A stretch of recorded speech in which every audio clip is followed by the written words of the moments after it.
everyone, my name is Lyra Bajarla from grade 11 discipline, and I will be the first presenter of our group in which we will be tackling about chapter 1 of media and information literacy in the eyes of media and other information providers. Now, to start off this discussion, I would like to ask you guys have you ever wondered that it's easy to believe something just because it showed up on your screen? Well, actually, every day we're surrounded by a lot of information, and just by opening our phones, we see TikTok videos or even Instagram posts or news, right? Okay, so actually, there's a lot of false information online, and sometimes people tend to believe it. But in reality is that not all information we see is true. So that's why I wanna ask you guys another question is, what do we do and how do we know what to believe? Well, this is where media and information literacy comes in. Now, I want you to think about how MIL as a path or like a road that guides us in the digital world, and how it can help us to become more responsible digital citizens. Okay, so now that we have like many information nowadays, and especially in social media and online. Okay, so MIL basically helps us stay on the right path. Okay, so it lets us stay in the right path, and it teaches us to question things or to verify information online. Now, media and information literacy isn't just one path, but it's actually made up of three. So what are those three roads that we're talking about? So first is media literacy. So as we all know, media literacy is the ability to understand and analyze the different types of media we see online, such as in social media or in news. Okay, so it's like because as students and individuals, now that we're mostly online, is that we have to be responsible for what we're watching or what we're reading online. So we have to make sure that the information we share and believe is correct. Okay, so second is information literacy. So information literacy is basically the ability to find, evaluate, and be able to use information effectively, since it helps us. Okay, so it helps us determine whether the information we consume is right or wrong. So next is technology literacy. So technology literacy is basically the ability to use digital devices or tools, or even technologies, and to be able to properly and responsibly use them, and knowing how to operate these, such as devices or even applications, and to understand on the impact of technology in our lives. So just like in this image, it's a teacher letting his students use tablets in a classroom, and it shows us that technology isn't just for entertainment purposes, but as well as learning. Okay? Now that we understand these three inaccuracies. What happens if, or like, how do we apply this in real life? So this is where MIL and journalism collab or like combine. So basically, journalism actually has a lot in common with MIL as long as it follows proper standards. Okay, so I would like to tell you guys of a quick short story of a student and a journalist who come across the same type of piece of information, and we will see through their interaction on how journalism and MIL work together. So here we have a post, okay? It was posted by an anonymous person, and turns out it has 67k likes. Sheesh, that's a lot of people, okay? So just picture this, okay? So classes cancelled due to a new virus that didn't cause memory loss.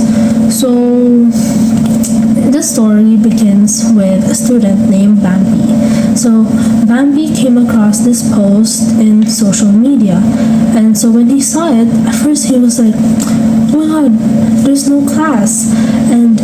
But sooner or later he got more suspicious on this type of information that he saw. Okay, so he decided to call his journalist friend named Hamin. So he showed Hamin the post, okay? And Hamin asked, where is that from? And he replied that it was just posted online by an anonymous person. So posts likely spread fast, but that doesn't mean they're always right. So what Bambi decides to do is to check his school page and reliable sources online. So what he did is verifying information through official accounts or official pages. And so, moving on, turns out that Bambi found nothing about the classes being cancelled, so obviously it's fake. Because if it were real, it would be posted by official pages or official accounts. So Hamin said that as a journalist, he usually double checks everything before believing anything or in order to keep the information accurate. Okay, so yeah, that concludes the story. And so what I'm trying to say is that the story tells us that good journalism and MIL helps us stay as a fair and unbiased society. So it helps promote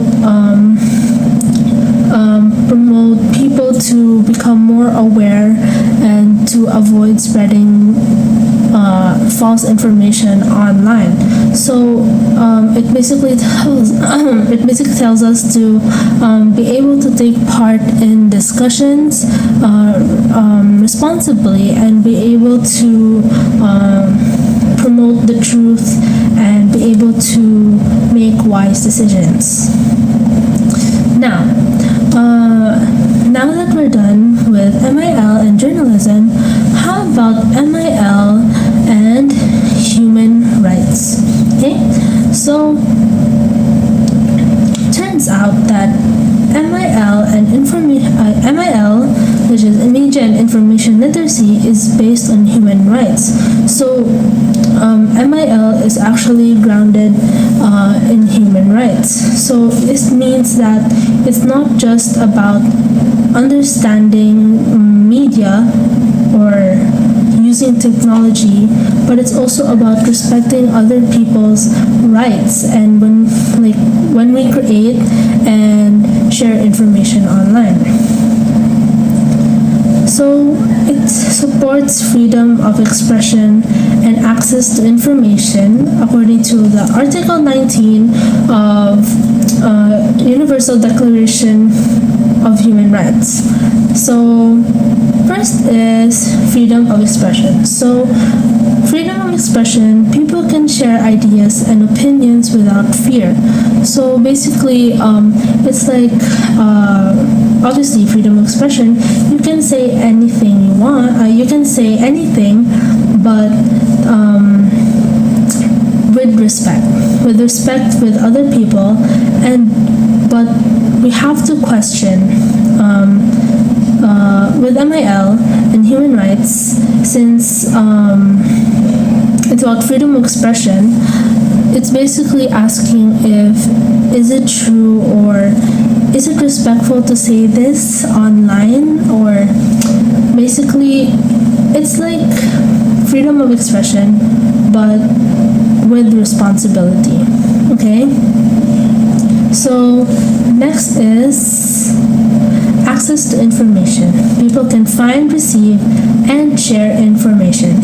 So it's not just like we're viewers online, but it's also like we take part in spreading information, right? Especially like when you're talking in group chats and stuff like that. But obviously not everything we see online is true, and that's why MIL is important, because it tells us to pause, to think, and check that information and ask if is it reliable, or where did this come from? Where did this piece of information come from? So basically, MIL helps us to use our rights in a more responsible way, okay? And obviously it helps us to express ourselves and to be able to stay informed and obviously avoid false information. Now, actually, MIL also promotes equality and participation. So it means like everyone should have a voice and should be able to take part or be included in discussions.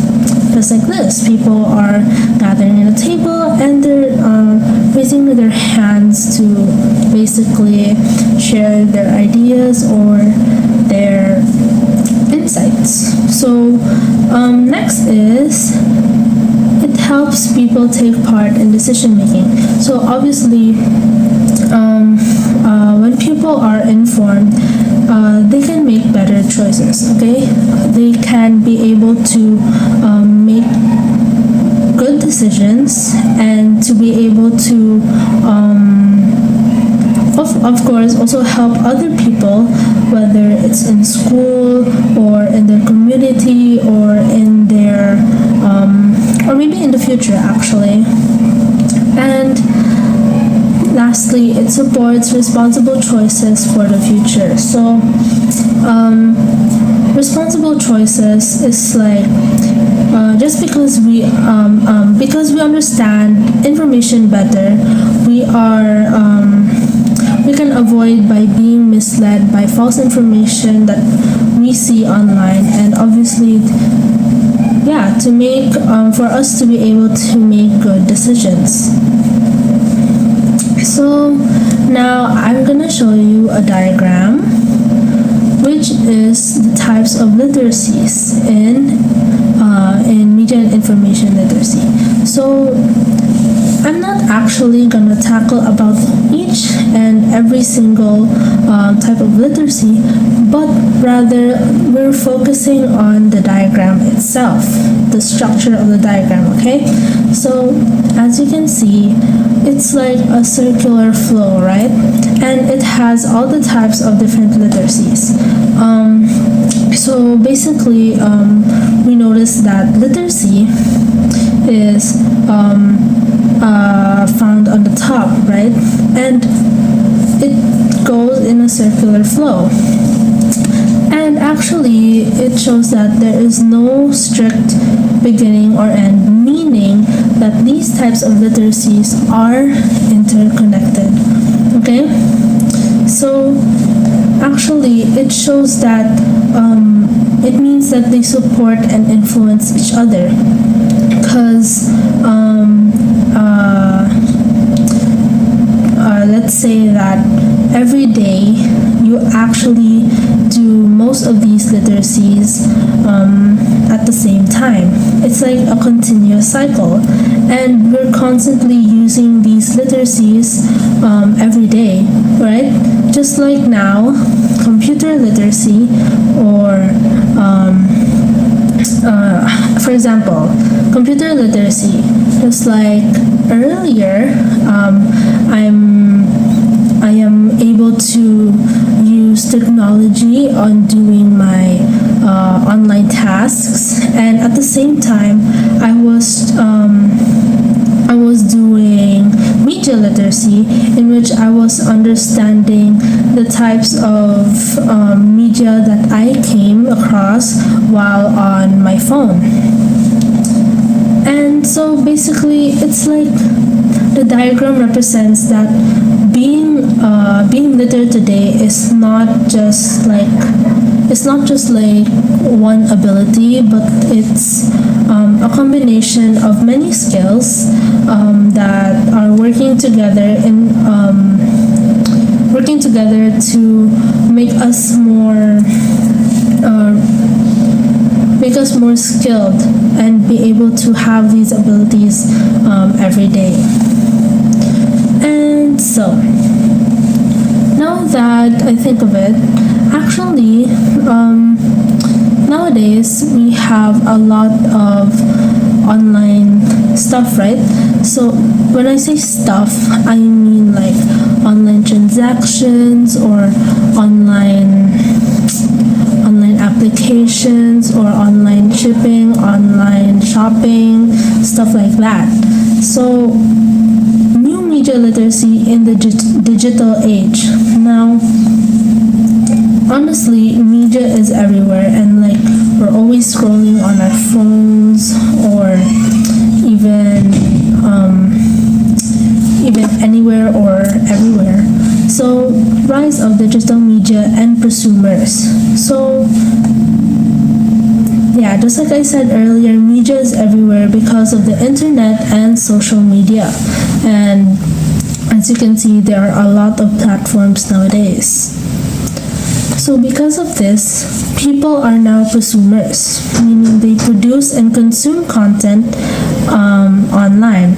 So to understand more about prosumers, I'm gonna show you an example. So I think most of us know this person, right? Her name is Niana Guerrero, and she is it says that she is a dance and lifestyle creator. So she is an example of a prosumer, meaning she is a consumer and a producer.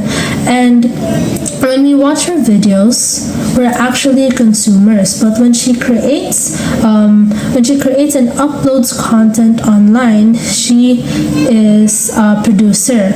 And that actually same goes for us, because just like on Instagram, when you post a story, you are a producer, but when you go back to scrolling through Reels, you are a consumer again. So it's like we switch roles all the time.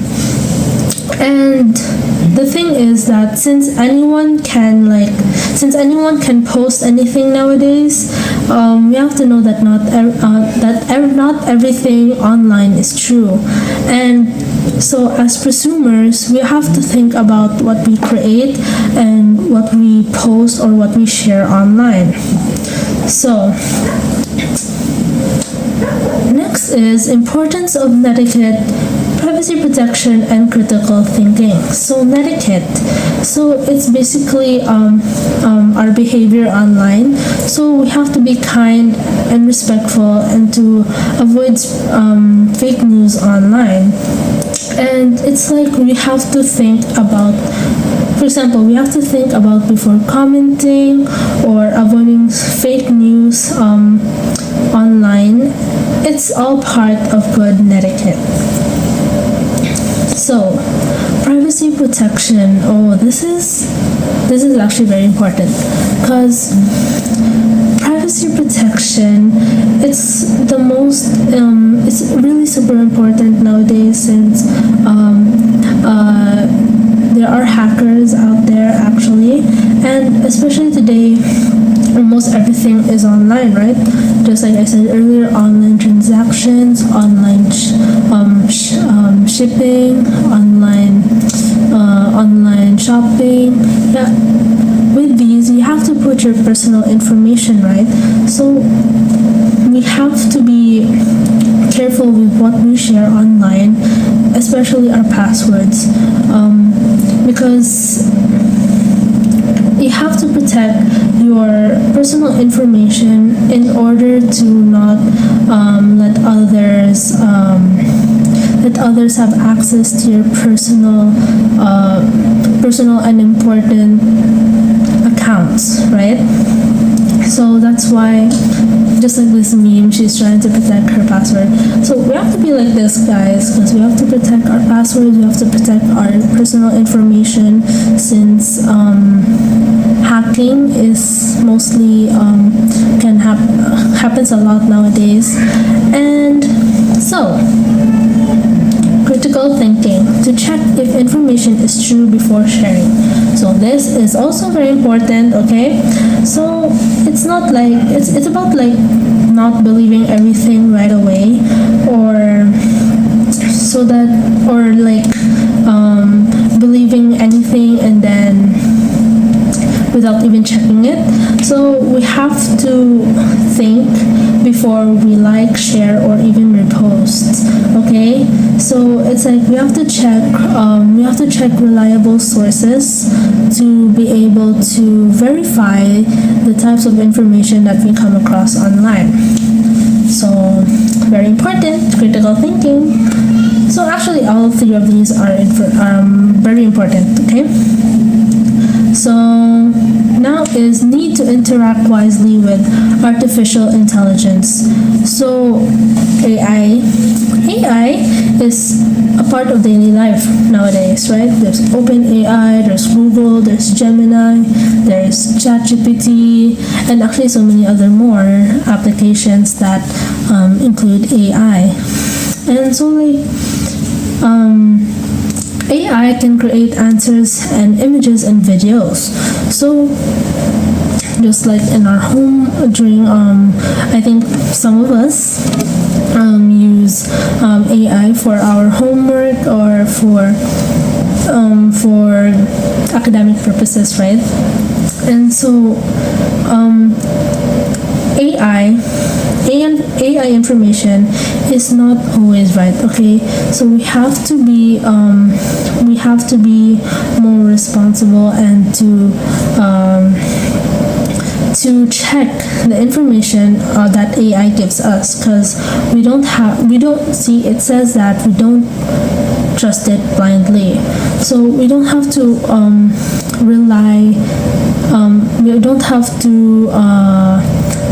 rely on AI so much, because sometimes AI can be defective, and so that is why we have to be like responsible on how to use AI nowadays, because some people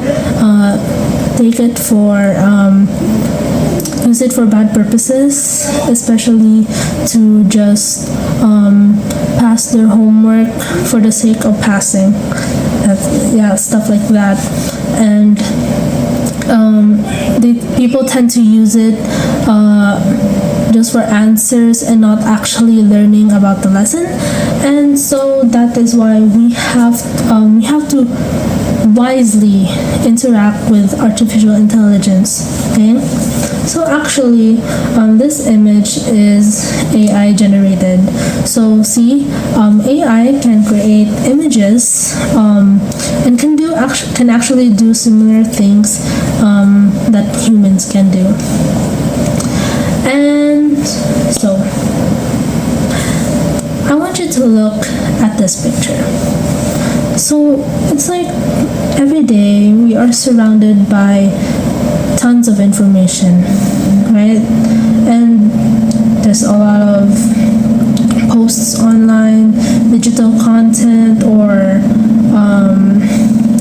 many information that we come across, right? So it's like we see information everywhere, especially on TV or on your phone or on the radio. If any of you still listen to that, but actually, that's why media and information literacy is important, because it's a life tool that helps us navigate in the digital world responsibly.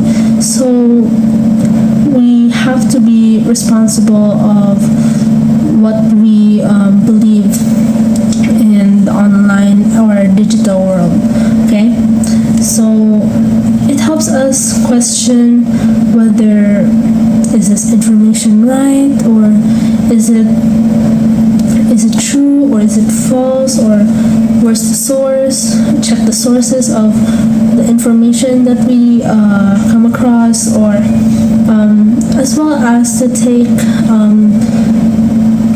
to participate in smart discussions, smart, wise, and ethical discussions online, especially when it's about important issues. And we have to be wise of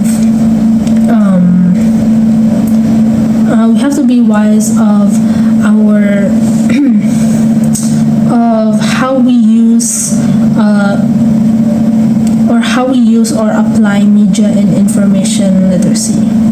So yeah, that is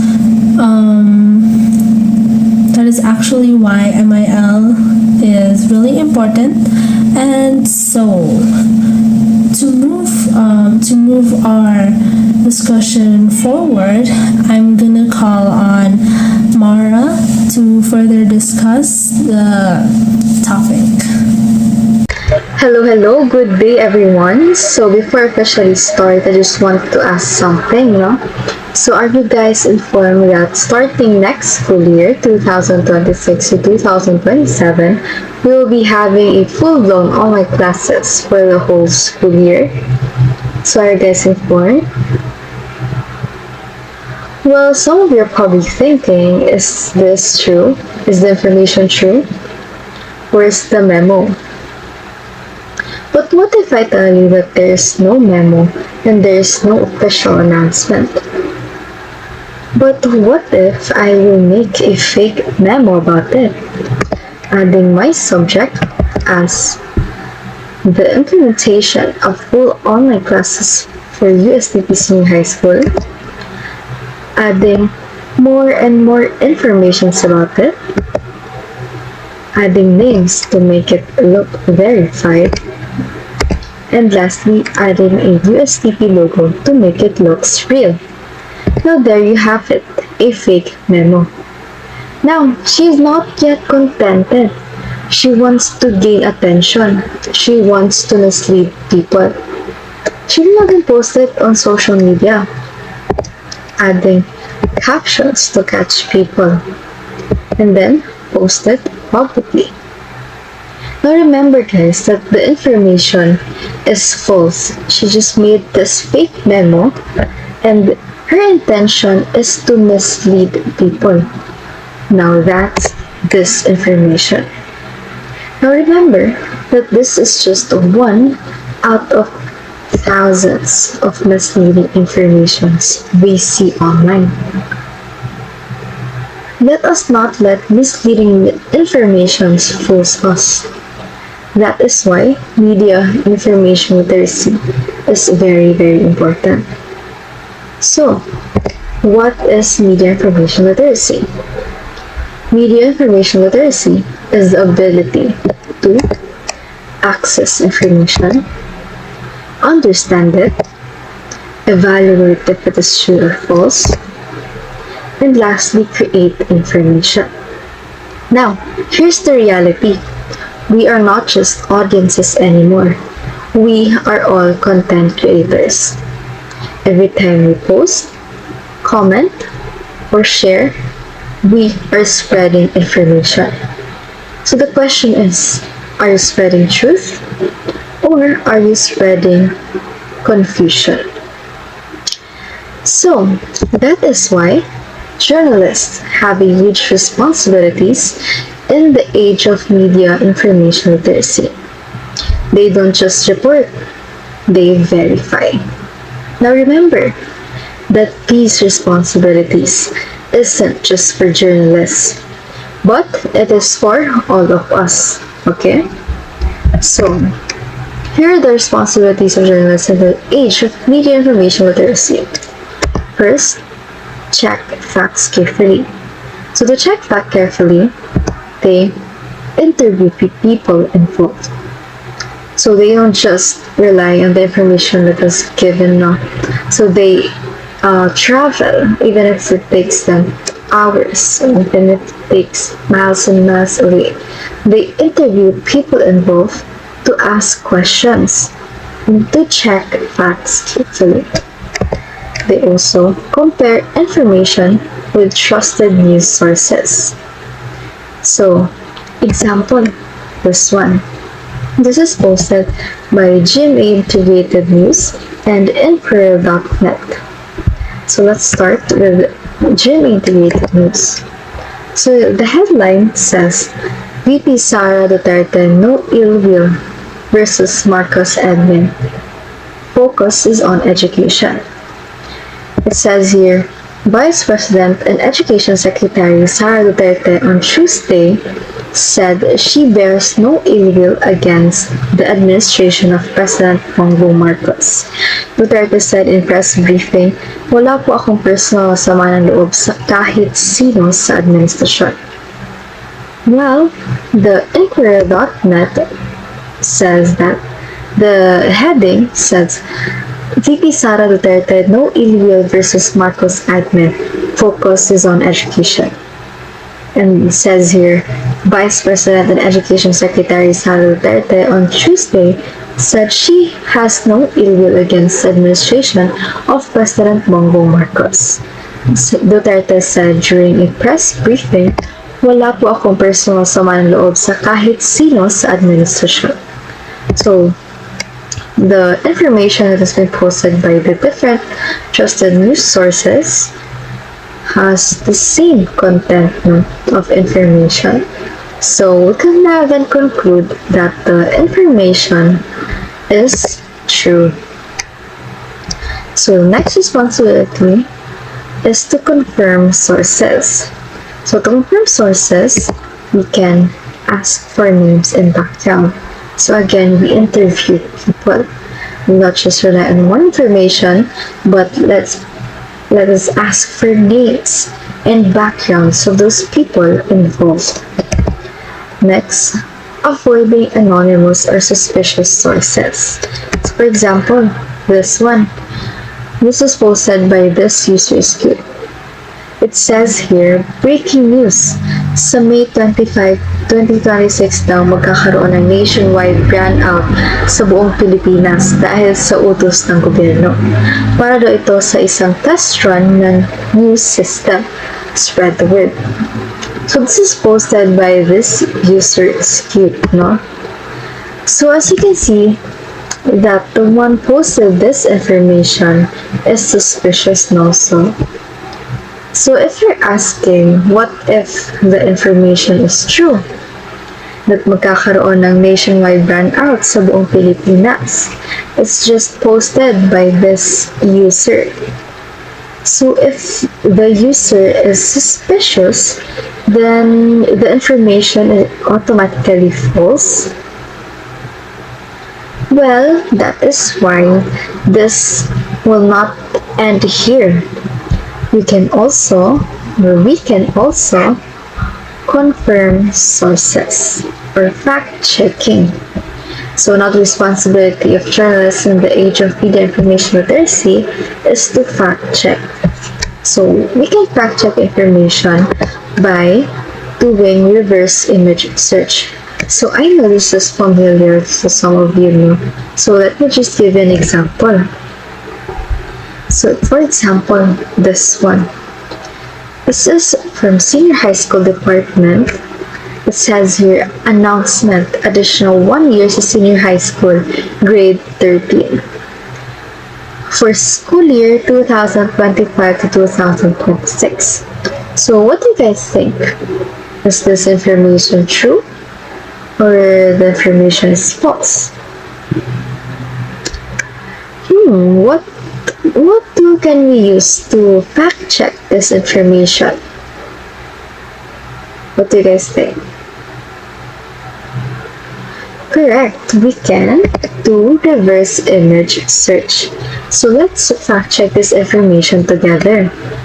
So you can open a tab and then click the icon right here. Click that icon, and then you can either drag an image or upload a file. So for me, I will upload a file. So here, you will click the image you want to verify. So this one. After clicking that, this one will appear. So you can see that there are visual matches about that image.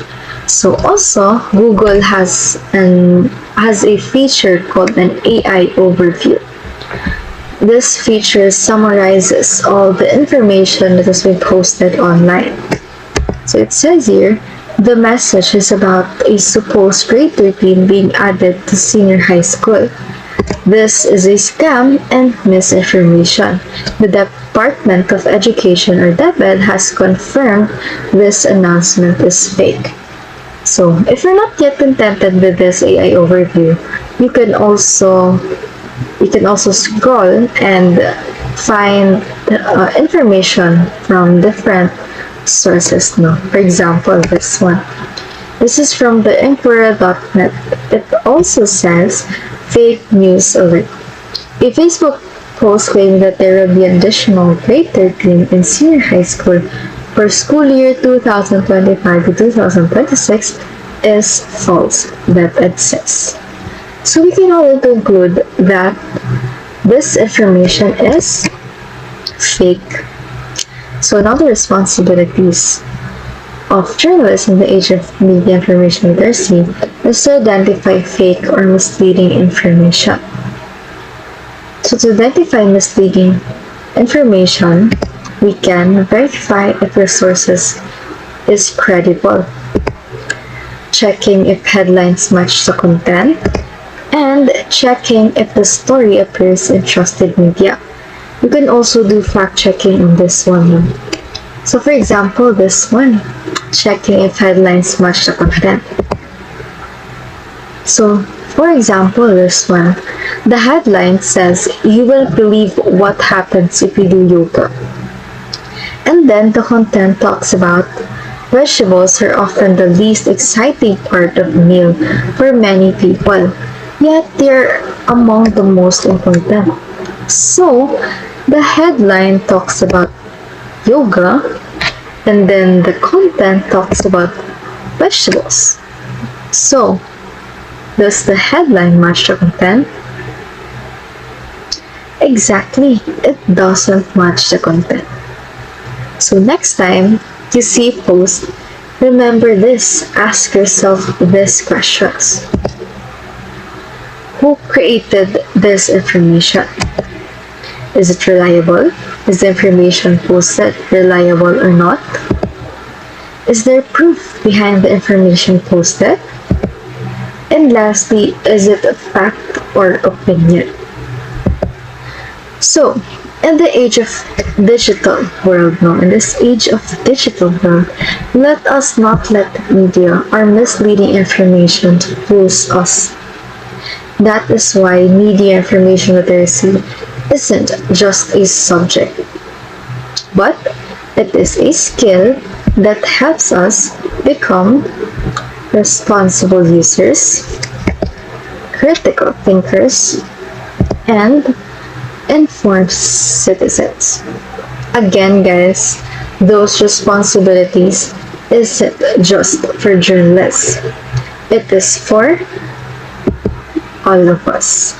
Okay? I hope you learned something from my discussion. So now that we discussed how media information literacy helps us defend ourselves from misinformation and harmful media content, let us now shift our focus to a more collaborative perspective.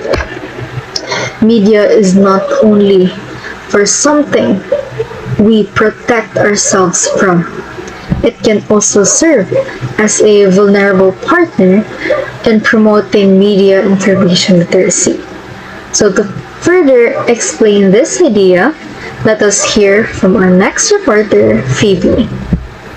Journalism is business. Journalism was always business. Journalism will always be about business. So hello everyone, my name is Fibie Rebuta, and today I will be discussing about the book of Media and Information Literacy in Journalism, section 1.4, which is from MIL as a defense against media to media as partners in MIL development. Okay, so I would like to show you a question that I would love for you guys to ponder about as we go through our topic, and you don't need to answer it right away. Either way, this is online, so I won't be able to tell, but I would love for you guys to ponder about this question as we go through our topic. Does the media only reflect what is happening in their society, or do they also shape it? Again, does the media only reflect what is happening in the society, or do they also shape it? Alright, so now I'm going to show you a short illustration which will be showing the summary, or like the brief explanation of what this topic is going to be about. Okay, so what do you see here on the screen? It's a mirror, right? Now, what does a mirror do? Its job is to reflect and to basically copy the things that is in front of it. And yeah, when we look at the mirror, we can see the exact copy of ourselves because that's its job. That's what it does. Now, let us meet this girl named Emily. And Emily, it is in her daily routine for her to check the mirror, and I think everybody is like can relate to that.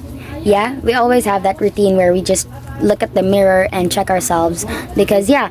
But Emily here, maybe after showering or maybe after getting up, after showering because she's in her robe, she checks the mirror because she wants to check if she looks good or if her hair is kind of not tangled, and if her, she wants to feel good about herself. That's the reason why she's looking at the mirror.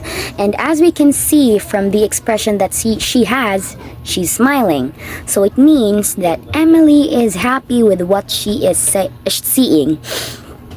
Now, we can conclude that, she's happy with what she's seeing. She's quite contented, so it means that the mirror is in a good condition, right? Because it directly reflects what is in front of it. Now, what if I ask you, what if I tell you that what if the mirror had cracks in it? Or what if there was some parts in the mirror that was distorted? Have you guys encountered moments like have you looked at yourself at a mirror and noticed that your forehead looked longer, or like your chin looked longer, or maybe your face looked wider? That's because the mirror is distorted, right?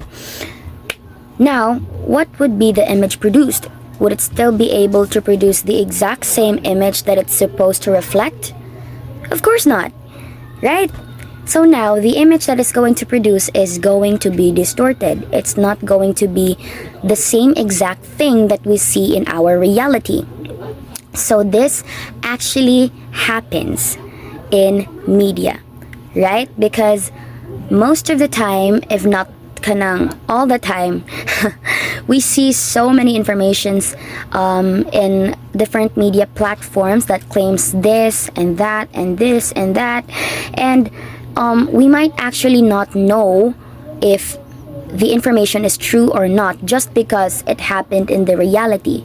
So this is why it is important for us to have MIL, have this skill, have this ability, and then make it act as a defense against media, which is going to be our first point.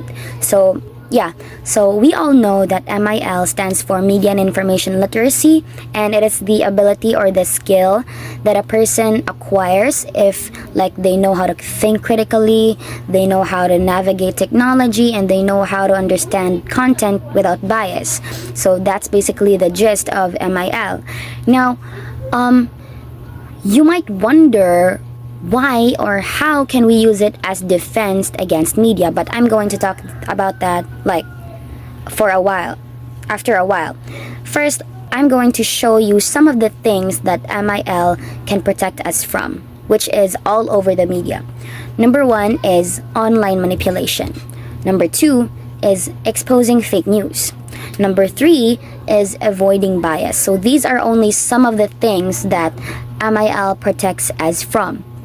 Alright, so then MIL is okay. So Fib, MIL is not only an ability, it's not only a life skill, but it's also a defense. Yes, because it can protect your mind, your thoughts from, thinking or like believing something immediately without fact checking. So that's the thing that MIL helps us identify. And this is like the visual representation of media and information literacy. That MIL is in front, this is us, and that's media.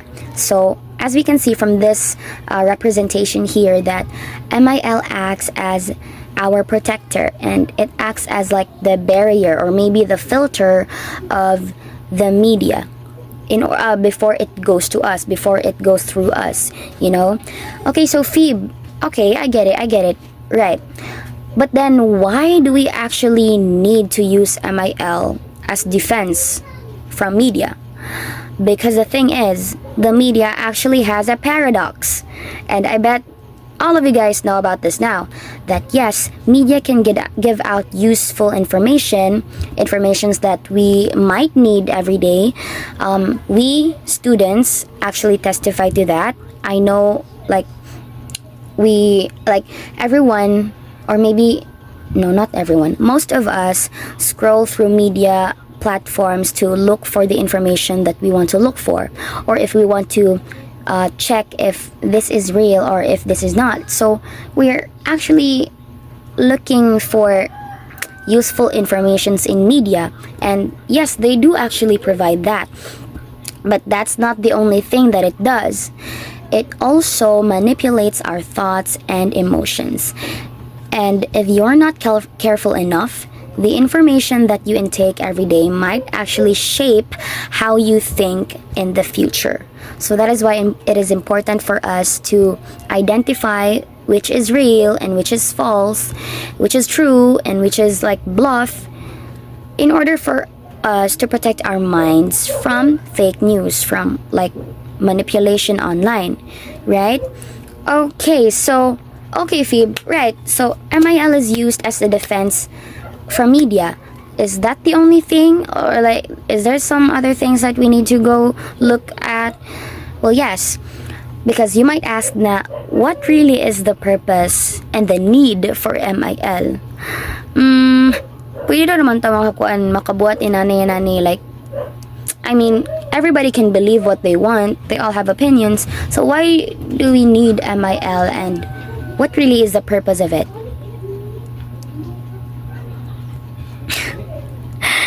That's the thing. I just explained it earlier. MIL helps us identify which is true and which is false, and it protects our minds. It helps us, have a broader perspective at something and not to believe it immediately. Because believe it or not, some information in the media is actually made purposefully to manipulate you. So that is why it's very important for you to protect your minds from those type of false informations, those type of fabricated informations. So now we know the area where MIL is used as defense. Now we're going to our second point, which is media as partners in MIL. Fibie, you just told me earlier na media is used as defense, and now, like, it's the other way around. I mean, MIL is used as defense, and now media can be part. What?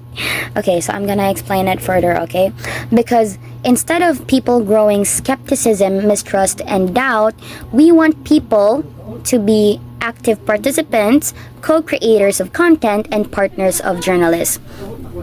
The thing here is, if we only think of the media and information literacy as no other than defense from media, then that's not actually quite a good thing, because kanang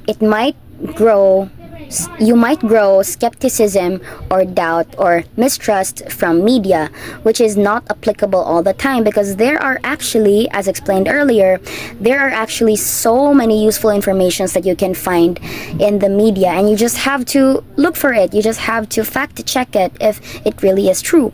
Now, we don't want you guys, we don't want people, we don't want us to just mistrust media like it in its whole entirety, right? That's not the purpose of MIL. Instead, we want people, we want the society to be active participants, and not just the non-participatory observers, or more known as lurkers online, that they just scroll and scroll and scroll. They intake information, yes, but they don't participate in it. We don't want that for the society. We want to be co-creators of content, of course, responsibly, right? And then we also want to be partners of journalists. Guys, we can't wait for the journalist all the time. If we understand something, if we see something in our community and we want to share it, you can share it, right? But of course, be responsible with how you're going to share it, because sharing information is not only the journalist's job.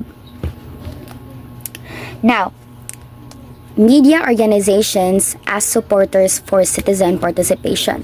So, kanang media organizations including GMA, TV5, and ABS-CBN can actually be the major supporters of citizen participation. How? They can empower the people and the society and the community to participate in these online platforms, so that they will also, do you guys remember the saying nga kanang experience is the best teacher? Yeah, because if the citizen learn to participate in online platforms, then of course they will slowly but surely learn about what really is happening online. The paradox of media as MIL as defense against media, and media as partners for MIL development. So it's all in the process. And we need the media organizations to help for citizen participation, for them to encourage the people to participate in media platforms. Okay, so now that we're done with that, we are now going to the core competency of MIL. So basically, the most important, the center or the heart of MIL. What do we actually need? How do we actually know if we have MIL? The answer is critical thinking. If you can think critically, if you can, if you don't decide on impulse, if you don't if you actually take time to understand things and to look for the right information and to understand content without bias, then you're a critical thinker. And if you're a critical thinker, you ask questions all the time. Although some people might say nga kanang piluso po. Hey, it doesn't matter. At least you're asking questions and not immediately believing, right? So ask questions, guys. Next is analyzes and compares information. So this actually happens a lot. Where one information is shared by this community, and then the other information, the same information is shared by the other community, but they have different outcomes. So you need to be able to analyze the outcomes, and you have to be able to compare the information clearly, again without bias. Third is evaluate objectively. I've been saying this earlier, evaluate without bias, because that's the thing, that's the most important thing that we know. Because the thing is, once you start evaluating something but you already have a bias in mind, your thinking is not gonna change.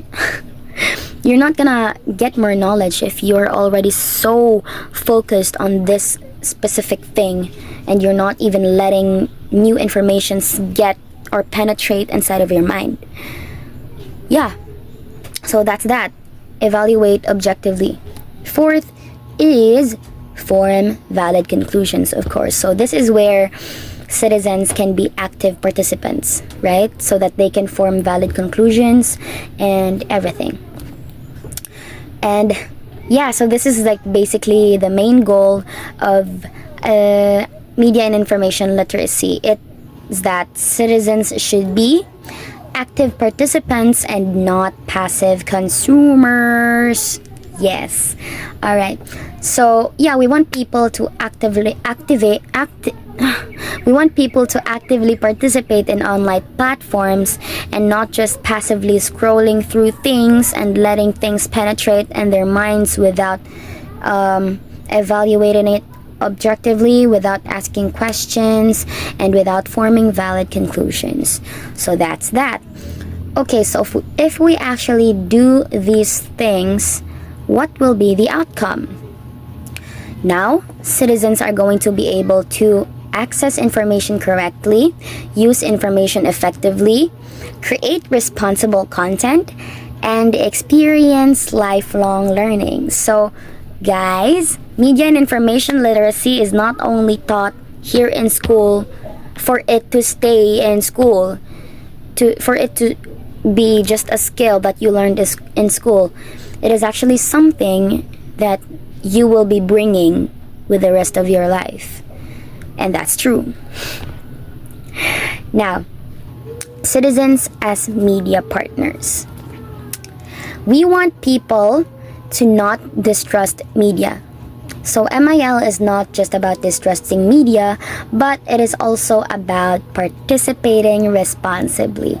So yeah, that's basically my presentation, and now I'm going to give the camera to Alexander Royce Pomicpic, and he's going to explain the 5 laws of MIL. So thank you so much for listening. Yeah. Hello everyone, my name is Alexander Royce S. Pomicpic, and my presentation will be about the 5 laws of MIL from UNESCO, as articulated by Alton Gürzel and Jagtar Singh in 2016. Now, from the title itself, you might be thinking, what? Laws? Have I been breaking laws the whole time without knowing? Am I going to jail? No, you're not going to jail. In fact, they're not even meant to be thought of as laws in a legal sense. Rather, they're meant to be thought of as arrow signs pointing you into the right direction. They're meant to help you. They're meant to support you and give you advice on what is the right thing to do. They're guidelines. So, no, they're not laws in a legal sense. Now let's move on to the actual discussion itself. Do you know this man? You probably don't, but his name is Shyali Ramamrita Ranganathan, but for brevity's sake, we'll just call him Ranganathan. He was born in India, and he worked as a librarian and a mathematician. He was born in August of 1892, and in September 27 of 1972, he died at the age of 80. But during that time, he formulated the 5 laws of library science in 1931, which are as follows. Books are for use, every reader his or her book, every book its reader, save the time of the reader, and finally, the library is a growing organism. The reason for why Ranganathan formulated these laws is because he wanted to provide a good philosophy for librarians. He wanted to provide a line of thinking that is user-centric or consumer-centric. A line of thinking that prioritizes the reader's right to access, evaluate, and create information. They wanted libraries to shift from being locked or overprotective vaults or archives into accessible educational community hubs that maximize information access and save the time of the reader. And UNESCO noticed this, so they commissioned the 5 Laws of MIL, and which basically mirrors Ranganatan's visions that all information must be accessible regardless of whoever needs it. They recognize that the needs now are not so different from the needs back then. It's just contextualized in a different environment. Now let's move on to the 5 laws. Law number 1, knowledge is for use and is equal in stature. This means that no matter what knowledge or what info it is, or even what the source it is, it should be accessible and equally relevant to all citizens, because it is a pillar of human rights and democracy that people have the right to access, evaluate, and create information, regardless of race, financial background, gender, etc., etc. Any arbitrary thing about someone's life, that does not matter. Now, another thing is that information and media is essential for civic engagement and sustainable development. So, because of this, all sources, all info should be treated equally. They should be treated with equal importance. Books, libraries, television, the internet, digital archives, they all hold the same level of importance. One should not be treated as better or more relevant or more important than the other.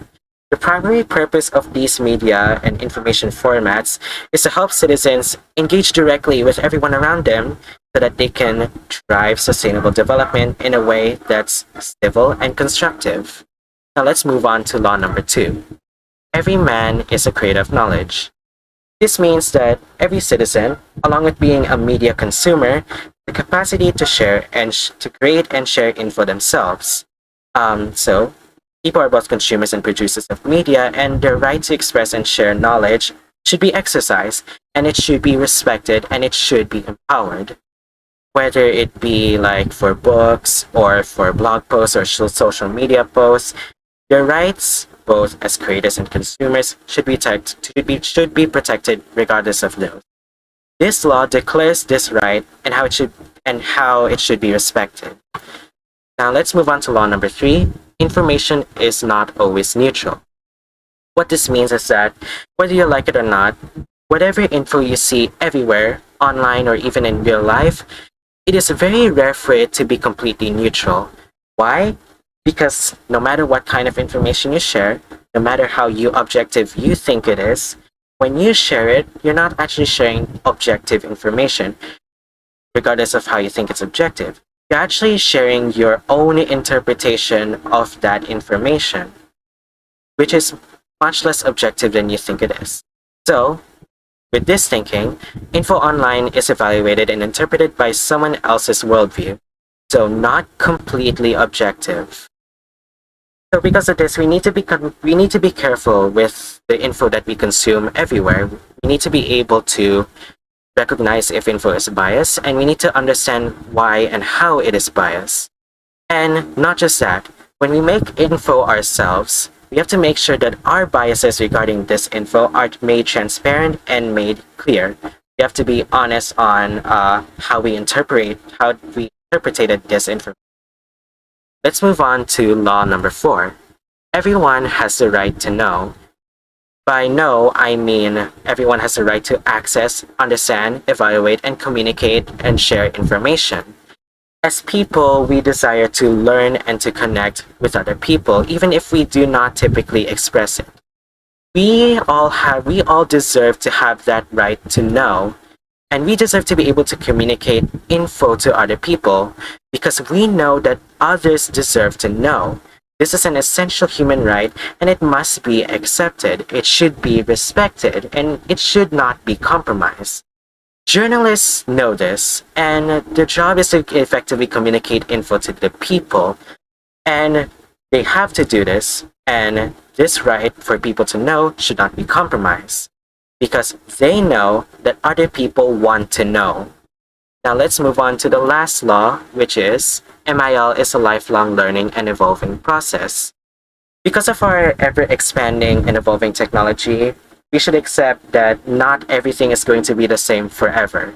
We should be able to adapt to changes along the way, and we must adapt to not be left behind. So, by lifelong learning and evolving process, this means that it encompasses a combination of different knowledges, skills, attitudes related to accessing, evaluating, and producing media, and this can last for one's whole lifetime. It never stops because it never stops considering our ever expanding and evolving technology. So now we know the 5 laws of MIL, and I will leave it off with a note. I've heard that back then, while the internet was still young and new, it was called a virtual Wild West. And I don't think that's very true anymore. Nowadays, it's more like a bustling city. So much is happening at once, yet you never pay attention to it because it's just part of everyday life. And as part of everyday life, MIL should be considered a basic, fundamental, and essential skill like basic hygiene and making and eating breakfast. So, with all of that in mind, let's ask ourselves, okay, that's all nice, but how about in the context of the Philippines? My group mate, Christina Colarte, will be discussing that in the next presentation. Thank you for your attention. So thank you for that, Alex. So hi, good day everyone. I am Christina B. Colarte, and today I will discuss to you media and information literacy in journalism, but in Philippine context. So, as we all know, and as discussed by the previous reporters, MIL refers to the ability to access, analyze, evaluate, and create information responsibly using different media platforms such as newspapers, radios, TVs, and most commonly, social media. In journalism, MIL is essential because journalists play a major role in shaping public opinion, democracy, and social awareness. Now, in the Philippine context, MIL has become increasingly important due to the rapid growth of social media use and the most common fake news and misinformation. Now let's move on to the importance of MIL in Philippine journalism. The first one is combating fake news. So, the Philippines is one of the world's highest users of social media platforms. In fact, according to the Philippine House of Representatives, there are a total number of 86.75 million social media users in the entire country. That equates to 73.4% of the entire Filipino population. That also means that an average Filipino spends 3 hours and 34 minutes a day in using social media. The top 3 most used apps are TikTok with 80% of users, Messenger with 92.1%, and Facebook has as the highest with 94.6% of users. So, while these platforms improve communication, they also enable the rapid spread of fake news, propaganda, and misleading information. That is why MIL is really important in combating fake news because it identifies manipulated content, detects unreliable sources, and verifies facts. Now, speaking of verifying facts, here in the Philippines, there are organizations that actively conduct fact-checking initiatives to fight online misinformation in the country. One of that is Rappler, which has a fact-checking program to encourage people to learn how to identify fake news. Another one is Verifiles, which also has the similar program and best known in the Philippines for fact-checking and debunking misinformation. So these are just some of the organizations that actively conduct fact-checking initiatives to fight online disinformation in the country. Now moving on to the second importance, which is promoting ethical journalism. So, the Kapisanan ng mga Broadcaster ng Pilipinas or KBP is known as the main organization of Philippine broadcast media, which set ethical standards for radio and television stations to promote responsible and fair broadcasting. Another one is the National Union of Journalists of the Philippines, or NUJP, which is known for defending press freedom and protecting rights of journalists in the Philippines. So, these are just some of the organizations that promote responsible media practices and journalist protection, making sure that ethical journalism is being practiced. So, ethical journalism is especially important in the Philippines during elections, disasters, public health crises, and political conflicts, where false information can strongly influence citizens. That is why MIL is really important in promoting ethical journalism because it promotes accuracy, fairness, and accountability. Now, before we end, we should remember to be mindful before sharing information, be intelligent before believing any information, and be logical, especially when consuming information we see. Because in the end of the day, all roads lead back to media and information literacy, or MIL. So that is all for my report. Thank you so much and thank you for listening.